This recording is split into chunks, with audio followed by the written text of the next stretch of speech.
Bismillahirrahmanirrahim. Assalamualaikum warahmatullahi wabarakatuh. Alhamdulillah alladzi an'amana bi ni'matil iman wal islam. Nahmaduhu wa nasta'inuhu wa nastaghfiruh. Wa na'udzu billahi min sururi anfusina wa min sayyiati a'malina. May yahdihillahu fala mudilla lahu wa may yudlil fala hadiya lahu. Asyhadu an la ilaha illallah wa asyhadu anna Muhammadan abduhu wa rasuluh. Allahumma salli wa sallim ala nabiyyina wa rasulina Muhammadin sallallahu alaihi wasallam. Qala Allah ta'ala a'udzu billahi minasy syaithanir rajim. Bismillahirrahmanirrahim. Inna anzalnahu Qur'anan Arabiyyan la'allakum ta'qilun. Wa qala aidan wa nunazzilu minal Qur'ani ma huwa shifaa'un wa rahmatun lil mu'minin wa la yaziduz zalimina illa khasara. Wa qala Rasulullah Muhammad sallallahu alaihi wasallam, iqra'u al-Qur'an fa innahu sayati yaumal qiyamati syafi'an li ashabihi, amma ba'd. Jamaah salat maghrib Masjid Al-Manar yang senantiasa dirahmati oleh Allah Subhanahu wa taala. Alhamdulillah, malah senantiasa kita bersyukur pada Allah atas segala limpahan rahmat dan nikmatnya, nikmat iman, nikmat Islam, nikmat kesehatan, nikmat semangat kita menjadi hamba Allah yang luar biasa. Khairukum man ta'allamal Qur'an wa 'allamahu. Sebaik-baik di antara kalian adalah yang belajar Al-Qur'an dan mengajarkannya. Salat serta salam semoga tetap teruntuk baginda Rasulullah Muhammad sallallahu alaihi wasallam. Pada kesempatan kali ini insyaallah akan kita baca bersama-sama, yakni surat Al-Balad ya, yang ada 20 ayat ya. A'udzu billahi minasy syaithanir rajim. Bismillahirrahmanirrahim. La uqsimu bihadzal balad wa anta hillum bihadzal balad wa walidin wa ma walad laqad khalaqnal insana fi kabad. Ya, beberapa waktu yang lalu sudah kita terjemahkan ya untuk surat Al-Balad ayat 1 sampai ayat yang keempat. Ini kita bacakan di tafsir Ibnu Abbas.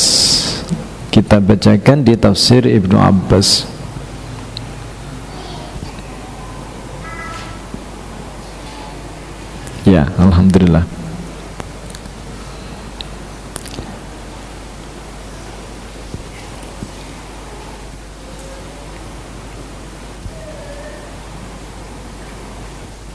Ya, di dalam tafsir ini dijelaskan bahwa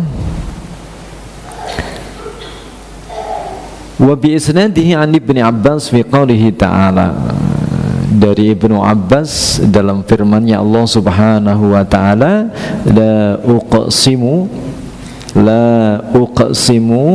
yaqulu aqsama atau aqsamu.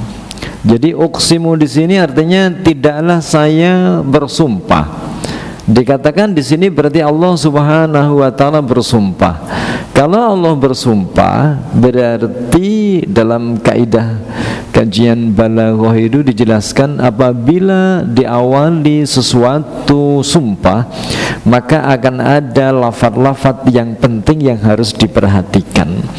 Sehingga Allah bersumpah bihadzal balad, dengan negeri ini, yakni Makkah. Ditafsirkan di sini adalah negeri Makkah. Wa anta hillum bihadzal balad, dan kamu hillun. Nah, gitu ya. Artinya qad ahallallahu laka Hilun di sini ditafsirkan adalah qad ahallallahu laka. Artinya Allah itu membolehkan kamu bihadzal balad, yakni di negeri ini, fi hadzal balad ma la yahillu li ahadin qablak wala ba'dak. Maka di sini Allah Subhanahu wa taala itu memperkenankan Rasulullah Muhammad sallallahu alaihi wasallam yaitu berada di negeri Mekah. Wa yuqalu wa anta hillun nazilun bihadzal balad. Demikian pula dijelaskan di sini ada yang mengatakan artinya engkau boleh bertempat tinggal di Mekah ini. Wa yuqalu, ada lagi mengatakan di sini wa anta fi hillin mimma sana'ta fi hadzal balad. Jadi Anda diperbolehkan dari apa saja yang Anda lakukan di negeri ini. Wa walidi wa ma walad, demi ayah dan demi apa yang dilahirkan.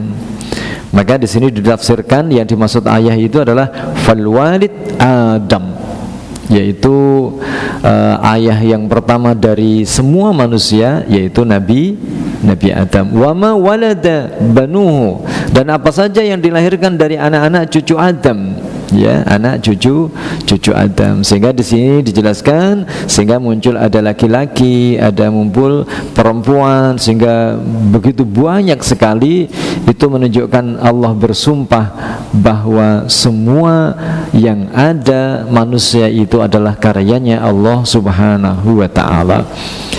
Ketika Allah mengatakan bahwa semuanya itu karyanya Allah Subhanahu wa taala, tentunya Allah mempunyai kekuatan, mempunyai pengetahuan untuk menginformasikan karyanya. Sehingga Allah menginformasikan karyanya berupa apa? Laqad khalaqnal insan, sesungguhnya kami telah menciptakan manusia fi kabad. Ada yang berikan tafsiran di sini adalah mu'tadil al-qamah. Manusia itu termasuk manusia yang spesial, yang kita bisa berdiri tegak. Yang namanya hewan berkaki 4 nggak bisa, ya, sehingga semuanya menjadi kaki. Kalau kita 4 tetapi yang satu tangan, yang satu untuk berdiri di 2 kaki bisa. Wa yuqalu, ada lagi yang menjelaskan di sini bahwa manusia itu termasuk orang-orang yang yukabitu amrad dunya wal akhirah. Senantiasa dia hidup di dunia, dan bagaimana nanti di akhirat bisa menjadi oke, itu harus perlu berjuang. Berbeda dengan tumbuhan, ya. Kalau tumbuhan itu begitu tumbuh di situ, ya sudah, ada air dia ya makan di situ, ya begitu ya, bergerak ya di situ, mati ya di situ. Kalau kita manusia didesain oleh Allah Subhanahu wa taala harus berjuang kita. Mau makan saja harus berjuang, mau minum berjuang. Ini desainannya Allah Subhanahu wa taala. Oleh karena itu di sini wa yuqalu fi kabatin. Oleh karena itu ada yang mengatakan di sini manusia itu adalah dalam susah payah. Fi quwwatin wasiddatin. Nah, gitu ya. Bersusah payah bagaimana dia akan menjadi eksis dalam kehidupannya. Itulah namanya siapa? Manusia. Maka bagaimana kita mensikapi ayat ini? Memang kita didesain oleh Allah Subhanahu wa taala sebagai makhluk yang susah, ya, yang susah payah.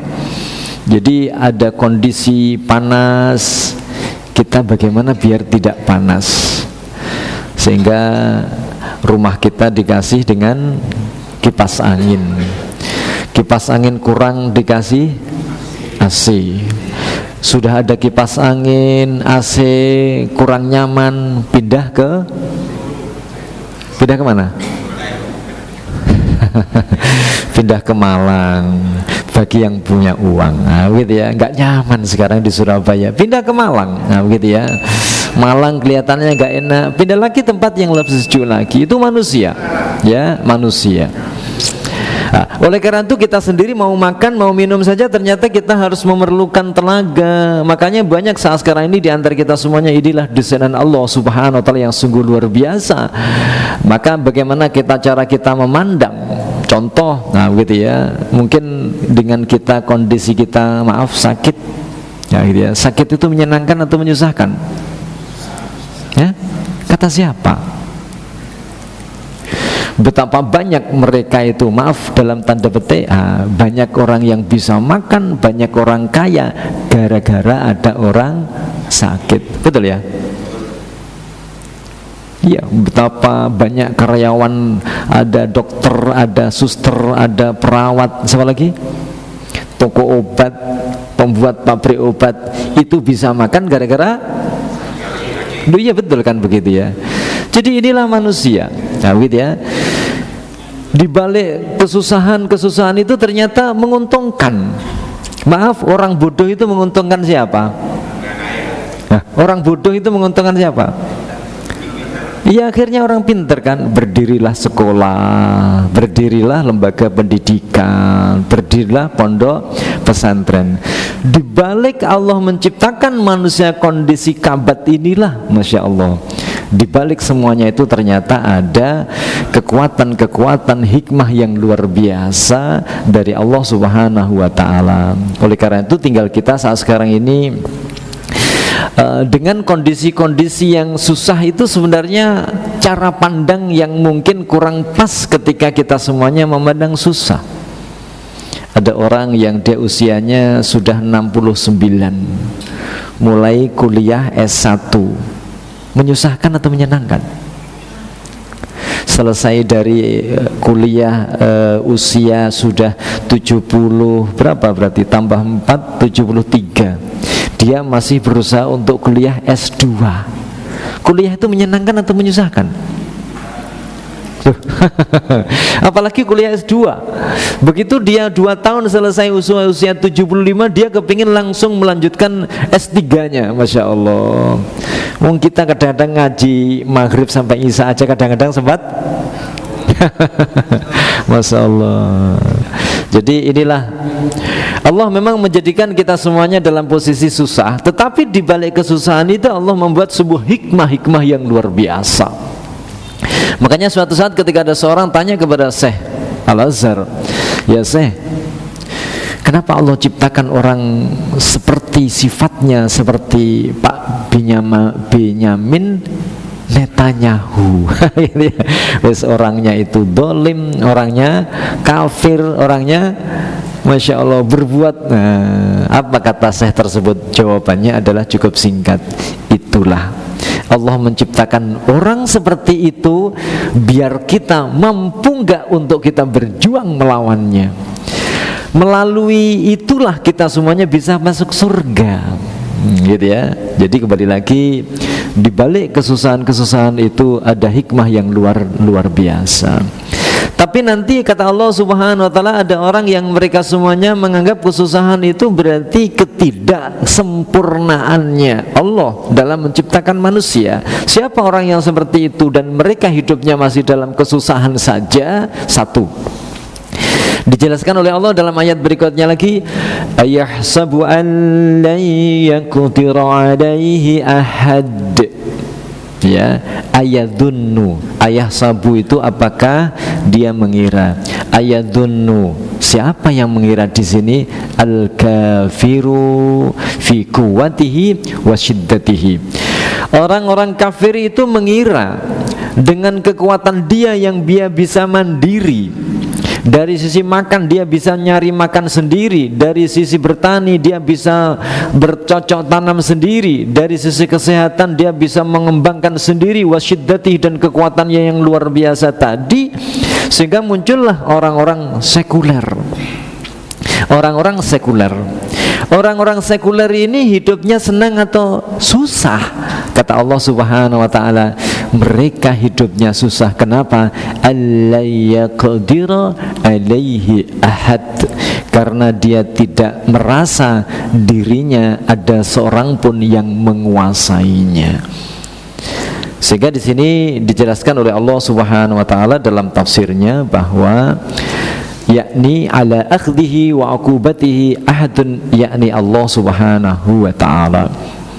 Orang-orang kafir menyangka bahwa tidak ada seorang pun yang akan mengunggulinya, tidak ada seorang pun yang akan bisa menyiksanya, tidak ada seorang pun yang nanti akan bisa menghukumnya. Itu orang-orang kafir. Orang-orang yang berprinsip seperti itulah nanti yang hidupnya pasti akan susah. hidupnya pasti akan susah.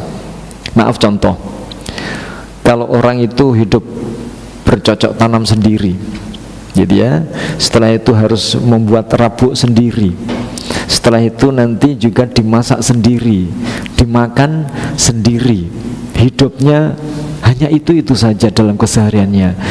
Kenapa harus susah seperti itu? Tetapi kalau diserahkan kepada seseorang, ya sudahlah, untuk makanan Allah sudah menyiapkannya melalui para petani. Tidak perlu kita harus membeli ke desa untuk mendapatkan sebuah hasil tani, cukup kita pergi ke pasar sepanjang. Kalau kelihatannya ke pasar, kelihatannya diri kita masih sakit, cukup kita ambil HP, klik, setengah jam sudah datang makanan. Nah, begitu ya. Sehingga dengan kita merasa bahwa kita ada yang membantu, ada yang menolong, itulah diri kita menjadi tidak susah lagi.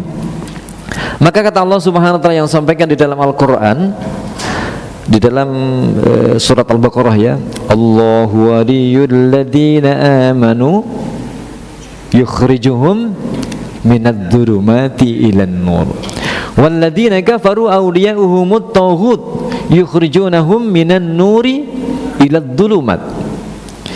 Jadi kalau orang-orang yang beriman itu merasa dirinya bahwa apapun yang dilakukannya, semua yang aktivitasnya senantiasa dilindungi, diawasi oleh Allah Subhanahu wa taala. Sehingga semuanya hidupnya diserahkan kepada Allah Subhanahu wa taala.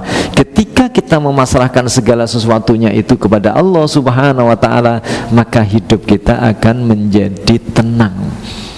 Berbeda dengan orang-orang kafir yang mereka semuanya, siapa pelindung mereka semuanya? Auliya'uhumut taghut. Mereka pelindungnya adalah taghut. Siapa taghut itu? Selain Allah Subhanahu wa taala. Apa saja itu? Dijelaskan bisa berbentuk berhala, bisa berbentuk harta, bisa berbentuk pikirannya sendiri, sehingga muncullah orang-orang sekuler. Sehingga betapa orang-orang sekuler itu adalah orang-orang yang dalam kehidupannya serba susah.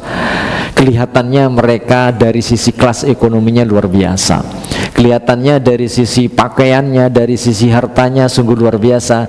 Padahal hidupnya mereka adalah kebergantungannya kepada dunia begitu tinggi, luar biasa. Maka itulah yang kemarin sudah kita bahas beberapa ayat. Bagaimana kita semuanya hidup ini akan menjadi tenang, yang Allah desain kita semuanya ini susah payah fi kabad tadi, manakala kita menjadi orang-orang yang radhiyah biqada'illah. Kita ini adalah orang-orang yang ridho terhadap apa saja yang ditetapkan oleh Allah Subhanahu wa ta'ala. Makanya kembali kepada kemarin yang Allah sudah berikan keterangan pada kita semuanya, ya ayyatuhan nafsul mutmainnah, wahai jiwa yang tenang. Bagaimana jiwa itu akan menjadi tenang sehingga kita bisa tidak seperti yang Allah informasikan bahwa manusia itu didesain dalam posisi yang susah payah tadi. Allah juga memberikan solusinya apabila kita semuanya mampu menjadi orang-orang yang al-aminah min azabillah. Ketergantungan kita kepada Allah Subhanahu wa ta'ala, ya Allah, aku yakin aku atas pertolongan Engkau saya bisa menghindarkan semua perbuatan kami ini adalah terhindarkan diri dari siksanya Allah Subhanahu wa ta'ala, maka akan aman. Orang-orang kafir, orang-orang yang yahsabu an la yaqdiru alaihi ahad, dia dalam hidupnya bebas, kebebasan sehingga memunculkan jiwa-jiwa yang tidak tenang. Orang bebas itu sebenarnya tenang atau tidak tenang? Orang bebas itu tenang atau tidak tenang? Kita melihatnya dia bisa berbuat apa saja, padahal jiwanya mereka tidak tenang. Jiwa mereka tidak tenang, bingung apa yang harus mereka lakukan. Ya, oleh karena itu di sini ketika kita semuanya mau untuk diatur oleh Allah Subhanahu wa taala, karena Allahu waliyul ladzina amanu, Allah pelindung kita, Allah Tuhan kita, Allah yang layak untuk kita sembah, maka kita akan menjadi orang-orang yang al-aminah min adzabillah, yaitu mengamankan semuanya perbuatan kita dari azab Allah. Yang kedua, karena ketauhidannya tadi kita dengan Allah, Allahu waliyul ladzina amanu, kita senantiasa mengikuti apa yang diperintahkan oleh Allah, menjauhi larangannya. Akan memunculkan diri kita adalah orang-orang yang asyakirah bina'maillah, senantiasa bersyukur terhadap apa saja yang Allah berikan kepada kita semuanya. Tidak muncul sifat iri, ya, tidak muncul sifat bagaimana orang itu senantiasa kepingin seperti orang lain, gitu ya. Yang berikutnya lagi adalah orang-orang yang asyabirah bibalaillah, sabar terhadap apa saja yang Allah ujikan kepada kita semuanya. Nah, ini yang terakhir adalah ar-radiyah biqadaillah, orang-orang yang puas senantiasa dengan ketetapan-ketetapan Allah Subhanahu wa ta'ala. Oleh karena itu, kembali kepada ayat tadi, bagaimana kita ini harus kita mantapkan pada diri kita biar tidak seperti orang kafir, sebagaimana dijelaskan dalam tafsir Ibnu Abbas ini. Berarti kita harus senantiasa setiap saat la haula wala quwata illa billah. Ya Allah, kami bisa melakukan ini karena kekuatan datangnya dari Engkau. Haza min fadli rabbi, ini semuanya adalah karunia datangnya dari Engkau. Ayah sabu alai yaqdira alaihi ahad. Sementara orang kafir, mereka semuanya mengakui bahwa semua apa yang diperbuat itu bebas, tanpa ada batas, tanpa ada yang mengetahui, tanpa ada yang mengoreksi, sehingga seakan-akan mereka akan bebas terhadap apa saja yang dia lakukan. Maka muncullah kalau orang bebas seperti itu, orang-orang yang angel temen tuturane. Kalau orang yang angel temen tuturane, berarti dia hidupnya tidak akan tenang lagi. Maka di sini dijelaskan sifat yang kedua orang-orang yang nanti tetap hidupnya itu adalah dia fi kabat, dalam kesusahan itu adalah dia senantiasa mengatakan yakulu ahlaktu malan lubata. Yakulu, dia senantiasa mengatakan. Ada yang mengatakan di sini adalah Al-Walid bin Al-Mughirah. Al-Walid bin Al-Mughirah ini adalah bapaknya punya anak namanya Khalid bin Walid. Nah, Khalid bin Walid. Bapaknya namanya Walid Al-Mughirah. Dia yang mengatakan bahwa ahlaktu malan lubata. Ahlaktu yang dijelaskan di sini adalah anfaqtu malan katsiran. Ahlaktu itu anfaqtu, saya berinfak, saya sudah mengeluarkan, saya sudah membelanjakan malan katsiran, yaitu yang harta yang begitu banyak. Dalam rangka untuk apa? Investasi bukan, untuk mengembangkan ekonominya bukan, memperkaya dirinya bukan, tetapi dalam rangka fi adawati Muhammad sallallahu alaihi wasallam falam yanfa'uni dzalika syai'an. Ternyata apa yang disampaikan, yang dilakukan oleh Walid bin Al-Mughirah ini untuk menghalangi dakwah darah Nabi Muhammad sallallahu alaihi wasallam tidak mampu membendungnya. Malah justru pengikut Nabi Muhammad dari hari ke hari semakin bertambah, termasuk anaknya sendiri yang bernama Khalid bin Walid. Malah justru dia membelot, tidak mengikuti ajaran ayahnya, tetapi malah justru ikut sama Rasulullah sallallahu alaihi wasallam. Sehingga disinilah bahwa berapapun harta yang dikeluarkan, inginnya sebenarnya adalah untuk bagaimana mengembangkan bisnisnya seharusnya, ternyata malah justru dia tidak tenang dalam hidupnya. Oleh karena itu bagaimana? Jadikanlah semua hartanya, usahanya, pikirannya itu dalam rangka untuk kita jihad fi sabilillah.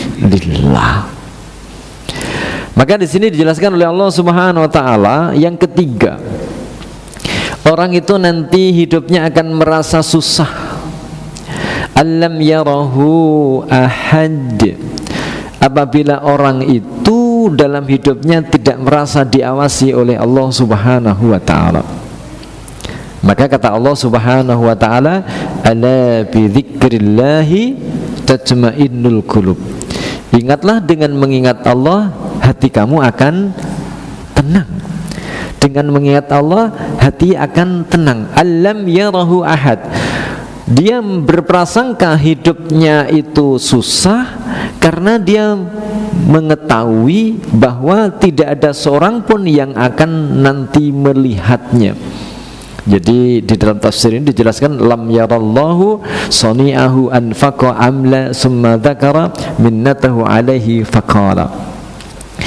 Oleh karena itu disinilah ada 3 sifat manusia yang kata Allah jelaskan berarti hidupnya akan susah manakala dia tidak ridho atas ketetapan Allah, dia hidup tidak dalam kebergantungan kepada Allah Subhanahu wa taala, dia hidup tidak mengikuti syariat Allah Subhanahu wa taala, dia hidup dalam kondisi jauh dari Allah Subhanahu wa taala. Maka kata Allah Subhanahu wa taala, Allahu waliyul ladzina amanu yukhrijuhum minadz zulumati ilan nur wal ladzina kafaru awliya'uhum at-taghutu yukhrijunahum minan nur ilad dzulumat. Orang-orang yang dia bergantung kepada Allah, dia yang diberi oleh Allah Subhanahu wa taala dalam hidupnya itu adalah Allah lah yang akan mengeluarkan minadz zulumati ilan, dari kegelapan menuju kepada cahaya. Hidup tenang, hidup tanpa ada melakukan sesuatu yang nanti akan malah justru berbahaya untuk fid dunya wal akhirahnya. Kenapa? Karena berlindung kepada Allah Subhanahu wa taala. Berbeda dengan orang kafir. Kalau orang kafir Allah gambarkan di situ adalah walladzina kafaru awliya'uhumut taghutu yukhrijunahum minan nur ila dzulumat. Ya, terbalik. Mereka dari dari cahaya menuju kepada kegelapan. Kalau dalam tafsir itu dijelaskan hidup mereka semuanya dari Islam sebenarnya mengakui tentang masalah adanya Allah, alastu birabbikum qalu bala sahidna, mereka ganti dengan ajaran-ajaran yang menyesatkan, yaitu mengikuti langkah-langkah syaitan. Lalu kenapa muncul orang-orang yang sifatnya 3 ini tadi? Ayah sabu allai yakdiru alaihi ahad yakulu ahlaktu malan lubada ayah sabu allam yarahu ahad. Kenapa muncul 3 orang itu? Karena mereka belum mampu untuk introspeksi pada dirinya. Orang yang belum tahu tentang siapa dirinya. Man arafa nafsahu arafa rabbahu. Siapa yang kenal dirinya maka dia akan kenal Tuhannya, gitu ya. Siapa yang mengenali jati dirinya dia akan kenal Tuhannya. Oleh karena itu di sini ada beberapa yang saya terima, maaf, seperti di UNER ya, di beberapa waktu yang lalu, nggak tahu kondisi sekarang ini karena ceritanya beberapa waktu yang lalu, ketika ada dosen untuk berdakwah.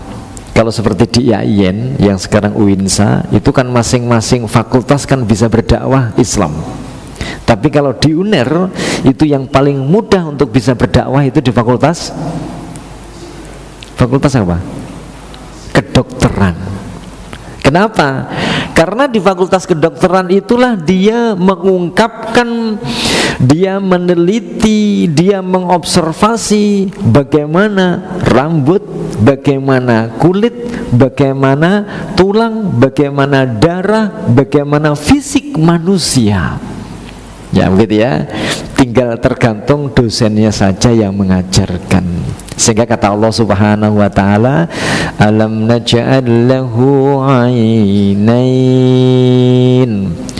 Bukankah kami telah menjadikan setiap orang itu punya dua mata, sehingga dengan dua mata itu bisa melihat dengannya. Kalau dosennya dia yang pinter, yang dia ada nilai dakwah, mata ini yang membuat orang Cina atau orang Amerika? Jawabnya apa? Gak bisa manusia membuat. Produk pabrik mana yang bisa membuat mata? Gak ada yang bisa. Mata yang bulat, pernah mempelajari tentang mata? Mata yang bulat itu isinya apa saja? Ya, mulai dari mata, dari depan ya ada seperti kacanya, terus kemudian ada, masya Allah, bagian-bagian yang luar biasa. Semuanya tidak ada yang bisa membuatnya. Itu yang membuat siapa? Allah Subhanahu wa ta'ala. Kenapa bisa melihatnya? Dan ternyata begitu mata ini kita semuanya menggunakan ke setiap hariannya, gitu ya, tanpa kita kasih oli ya tetap terus bisa, ya bisa melihat kan begitu ya, dan bisa berkaca-kaca. Masya Allah, siapa yang ngasih oli setiap saat itu ya? Itulah Allah mendesain yang sungguh luar biasa. Makanya itulah man arafa nafsahu arafa rabbahu. Siapa yang mengenal dirinya, iya. Mata ini sekian tahun kita pakai, nggak pernah nyervis, iya betul ya. Iya, kalau ban sepeda motor kita, mesin motor kita nyervisnya setiap sebulan sekali kan begitu ya, sebulan sekali, 2 bulan sekali, ganti oli macam-macam. Masya Allah. Mata ini 60 tahun kadang-kadang belum nyervis gitu ya. Sudah 50 tahun nggak pernah nyervis. Masya Allah. Allah ciptakan mata dan sekaligus sudah ada servisnya secara otomatis. Oleh karena itu, siapa yang hebat di sini semuanya? Allah Subhanahu wa ta'ala. Siapa yang mengenal dirinya sendiri, dia akan mengenal Allah Subhanahu wa ta'ala. Makanya karena mata ini adalah pemberian datangnya dari Allah, Allah sampaikan kepada kita semuanya.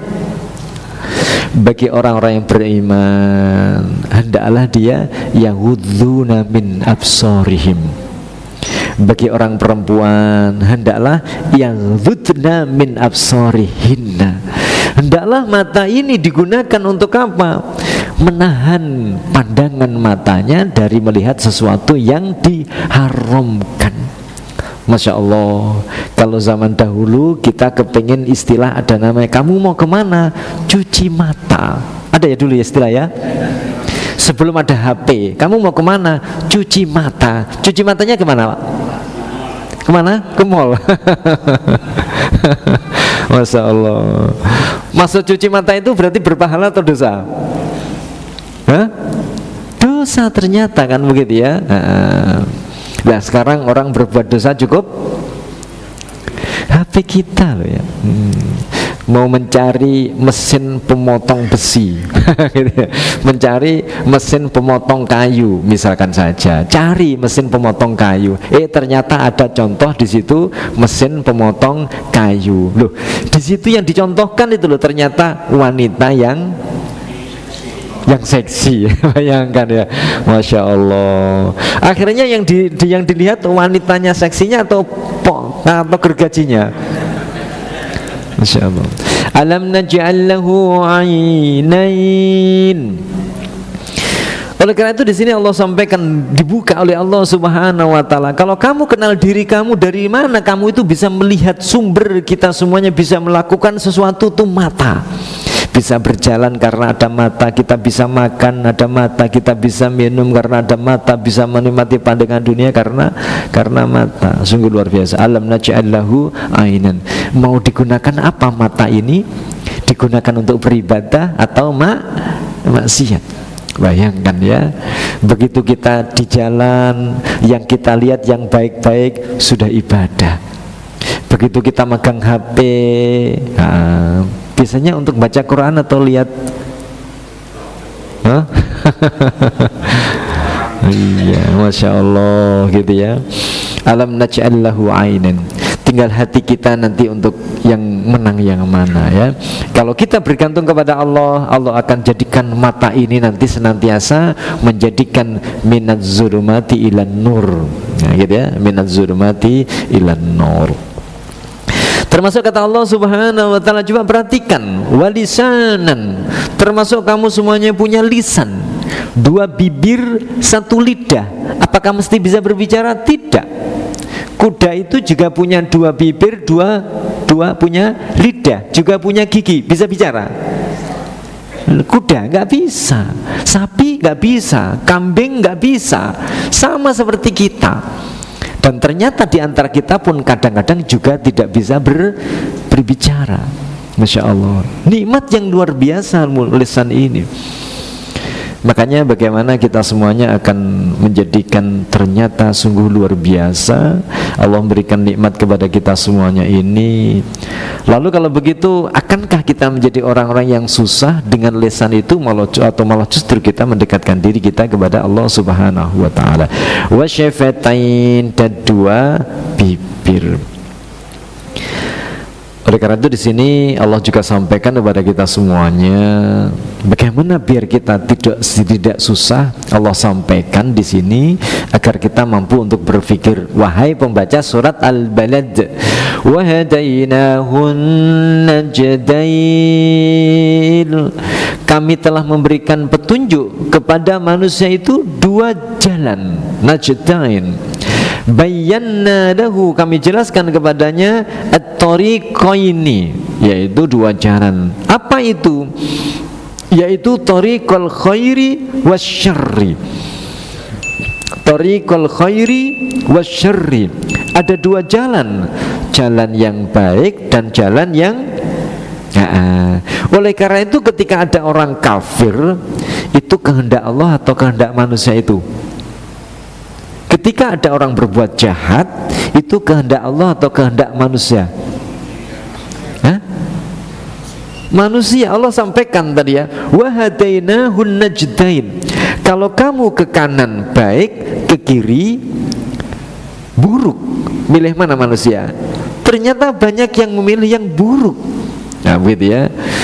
Maka kata Allah Subhanahu wa taala, fa'alhamaha fujuraha wa taqwaha, maka aku ilhamkan kepada manusia itu ada jalan fujur, ada jalan maka kita hadir di sini ya, ini Allah yang memilih atau pilihan kita?